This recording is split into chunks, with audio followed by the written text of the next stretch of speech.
हाय पिला माने good afternoon. पूर्व क्लास रे आमे तृतीय अध्याय रो क्वेश्चन आंसर गुडा को आमे डिस्कशन करथिले। एबे चतुर्थ अध्याय को पढ़िबा चलो। चतुर्थ अध्याय रे दिया है भारत रे प्रथम नगरीकरण। तेबे भारत रे किपरि प्रथम नगरीकरण गढ़ी उठिथिला से विषय रे आमे जानिबा। तेबे एठी गुटे गप दिया है। सुरेखा तार बापांको कठरी रे गोटे बही टेबुल उपरे पड़िथिबार देखिला। सेही बही उपरे गोटे पुराणा खबर कागजर मलाट पड़िथिला।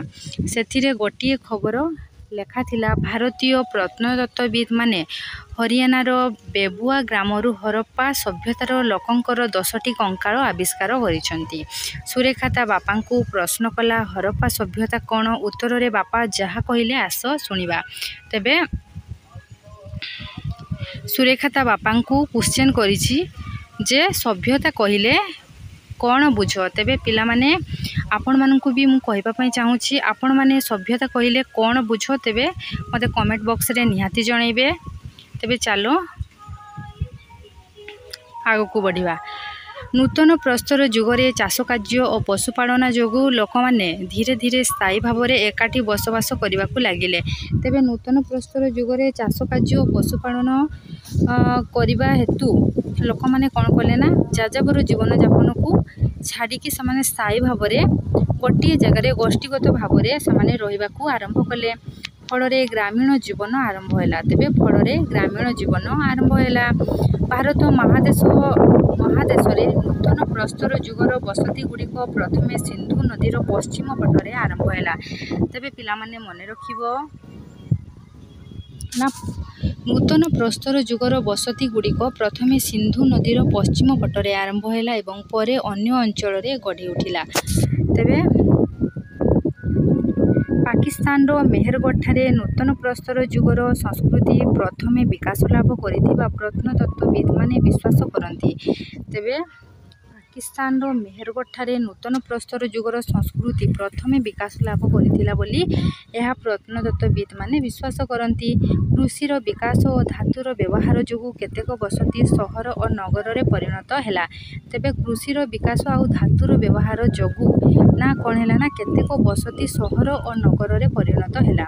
फास्ट ग्रामीण ग्राम पूर्वर लोक माने कौन प्रथमे से माने ग्राम रे रहिले, तापरे सहर और नगर गढ़ी उठिला। तापरे विशेषकर कंसा धातुर व्यवहार समय भारतर उत्तर पश्चिम दिगरे केतेक नगर गढ़ी उठिला। तेबे विशेषकर कंसा धातुर व्यवहार समय भारतर उत्तर पश्चिम दिगरे केतेक नगर मध्य गढ़ी उठिला। प्रत्येक नगर को विस्तृत चाष जमी जंगल और नदी घेरी रहितिला। तेबे प्रत्येक नगर को विस्तृत चाष जमी जंगल और नदी घेरी रहितिला।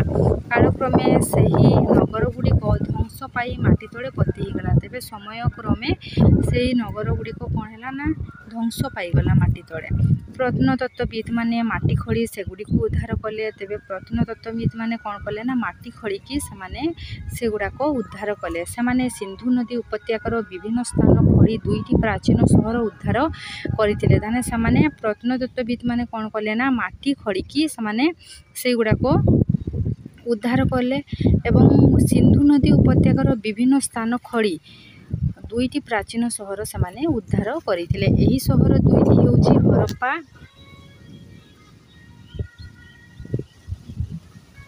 ये सहर 2टी कौन कौन पिला माने मने रखिबो हरप्पा और मोहेंजोदारो। ओके, वर्तमान यही 2टी सहर पाकिस्तान रे अवस्थित। धाने यही 2टी सहर केउठी अवस्थित, केउ देश रे अवस्थित ना पाकिस्तान देश रे अवस्थित। यही सभ्यता प्राय ख्रीष्टपूर्व 5000 वर्ष तले आरंभ होइथिला। तेबे यही सभ्यता ना 5000 वर्ष तले आरंभ होइथिला बोली ऐतिहासिक प्रत्नतत्त्वविद माने मत अनुमान करती बा मत दियंती। 1921 ख्रीष्टाब्द रे प्रत्नतत्त्वविद दयाराम साहानी माटी तळु हरप्पा सहर को आविष्कार करथिले। तेबे पिला माने मने रखिबो 1921 ख्रीष्टाब्द रे प्रत्नतत्त्वविद किए ना दयाराम साहानी माटी तळु हरप्पा सहर को आविष्कार करथिले। एही सिंधु नदीर उपनदी रावी नदी कूल अवस्थित। तेबे एही सिंधु नदीर उपनदी कौन थिला ना रावी नदी कूल अवस्थित थिला। एहीपरि 1922 ख्रीष्टाब्द रे प्रत्नतत्त्वविद ରାଖାଲ ଦାସ ବାନାର୍ଜୀ ସିନ୍ଧୁ ନଦୀ କୂଳରେ ଥିବା ମହେଞ୍ଜୋଦାରୋ ସହରକୁ ମାଟି ତଳୁ ଆବିଷ୍କାର କରିଥିଲେ। ପିଲାମାନେ ଭେରି ଭେରି ଇମ୍ପୋର୍ଟାଣ୍ଟ ମନେ ରଖିବ। 1922 ଖ୍ରୀଷ୍ଟାବ୍ଦରେ ପ୍ରତ୍ନତତ୍ତ୍ୱବିତ୍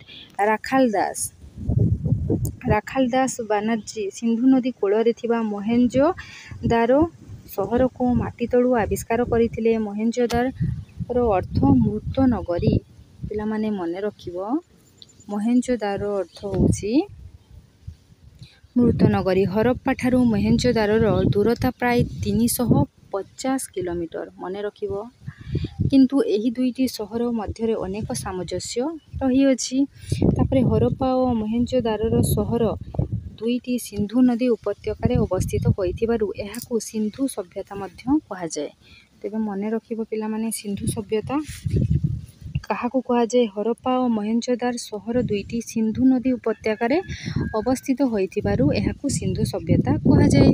ତେବେ ନେକ୍ସଟ ହେଉଛି ହରପ୍ପାଠାରେ ଖନନ ଦ୍ୱାରା ପ୍ରଥମେ ଏହି ସଭ୍ୟତା ଜଣାପଡ଼ିଥିବାରୁ ଏହାକୁ ହରପ୍ପା ସଭ୍ୟତା କୁହାଯାଏ। ତେବେ ହରପ୍ପା ସଭ୍ୟତା ଆମେ କାହାକୁ କହିଥାଉ?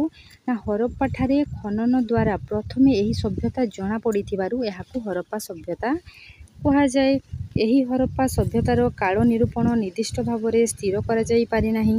ଏ ସମ୍ପର୍କରେ କେତେକ ଐତିହାସିକଙ୍କ ମତ ମେସୋପଟାମିଆ ସଭ୍ୟତା ପୂର୍ବରୁ ହରପ୍ପା ସଭ୍ୟତା ବିକାଶ ଲାଭ କରିଥିଲା। ତେବେ ପିଲାମାନେ ମନେ ରଖିବ ମେସୋପଟାମିଆ ସଭ୍ୟତା ପୂର୍ବରୁ ସଭ୍ୟତା ପୂର୍ବରୁ ହରପ୍ପା ସଭ୍ୟତା ବିକାଶ ଲାଭ କରିଥିଲା। କାରଣ ହରପ୍ପାର ସିଲ୍ ବା ମୋହର ମେସୋପଟାମିଆର ଉର୍ ବା କିସ୍ ସ୍ଥାନରେ ଦେଖିବାକୁ ମିଳିଛି। ଏହି ସଭ୍ୟତା ଖ୍ରୀଷ୍ଟପୂର୍ବ 2500ରୁ ଖ୍ରୀଷ୍ଟପୂର୍ବ 1500 ମଧ୍ୟରେ ବିକାଶ ଲାଭ କରିଥିଲା ବୋଲି କେତେକ ପ୍ରତ୍ନତତ୍ତ୍ୱବିତ୍ ଅନୁମାନ କରନ୍ତି। ପ୍ରତ୍ନତତ୍ତ୍ୱବିତ୍ମାନେ ଭାରତର ଅନ୍ୟ ଅଞ୍ଚଳରୁ ମଧ୍ୟ କେତେକ ପ୍ରାଚୀନ ନଗରର ଧ୍ୱଂସାବଶେଷ ଉଦ୍ଧାର କରିଛନ୍ତି। ଏହି ସମସ୍ତ ଧ୍ୱଂସାବଶେଷର ହରପ୍ପା ଧ୍ୱଂସାବଶେଷ ସହିତ ସାମଞ୍ଜସ୍ୟ ରହିଛି। ତେଣୁ ସେଗୁଡ଼ିକ ହରପ୍ପା ସଭ୍ୟତାର ଅନ୍ତର୍ଭୁକ୍ତ। ସେଗୁଡ଼ିକ ମଧ୍ୟରେ ପଞ୍ଜାବର ରୋପଡ଼, ମନେ ରଖିବ ପିଲାମାନେ, ପଞ୍ଜାବର ରୋପଡ଼, ଗୁଜରାଟର ଲୋଥାଲ ଏବଂ ଧୋଲାବିରା, ରାଜସ୍ଥାନର କାଳିବନଗାଁ, ହରିୟାଣାର ବନୱାଲି ଇତ୍ୟାଦି ପ୍ରଧାନ। ହରପ୍ପା ସଭ୍ୟତାର ମୁଖ୍ୟ ସ୍ଥାନ ସମୂହ ଏ ମାନଚିତ୍ରରେ ଦର୍ଶାଯାଇଛି।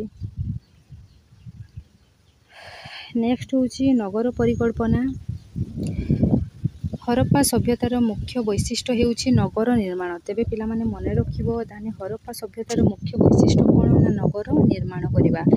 ଯୋଜନା ଅନୁଯାୟୀ ନଗର ନିର୍ମାଣ କରାଯାଉଥିଲା। ପ୍ରତ୍ୟେକ ନଗରକୁ 2 ଗୋଟି ଭାଗରେ ବିଭକ୍ତ କରାଯାଉଥିଲା। ତେବେ ପ୍ରତ୍ୟେକ ନଗରକୁ 2 ଗୋଟି ଭାଗରେ ବିଭକ୍ତ କରାଯାଉଥିଲା। ଗୋଟିଏ ଭାଗ ଉଚ୍ଚ ସ୍ଥାନରେ ନିର୍ମିତ ହେଉଥିଲା। ଚାରିପଟରେ ପ୍ରାଚୀର ଘେରି ରହିଥିବାରୁ ଏହା ଦୁର୍ଗ ପରି ସୁରକ୍ଷିତ ଥିଲା। ଏହି ସ୍ଥାନରେ ଶାସକ, ରାଜକର୍ମଚାରୀ, ଧର୍ମଯାଜକ ଓ ବଣିକମାନେ ବାସ କରୁଥିବାର ଅନୁମାନ କରାଯାଏ। ଏଠାରେ ସାଧାରଣ ଗୃହ, ଧର୍ମ ଅନୁଷ୍ଠାନ ଓ ଶସ୍ୟାଗାର ରହୁଥିଲା।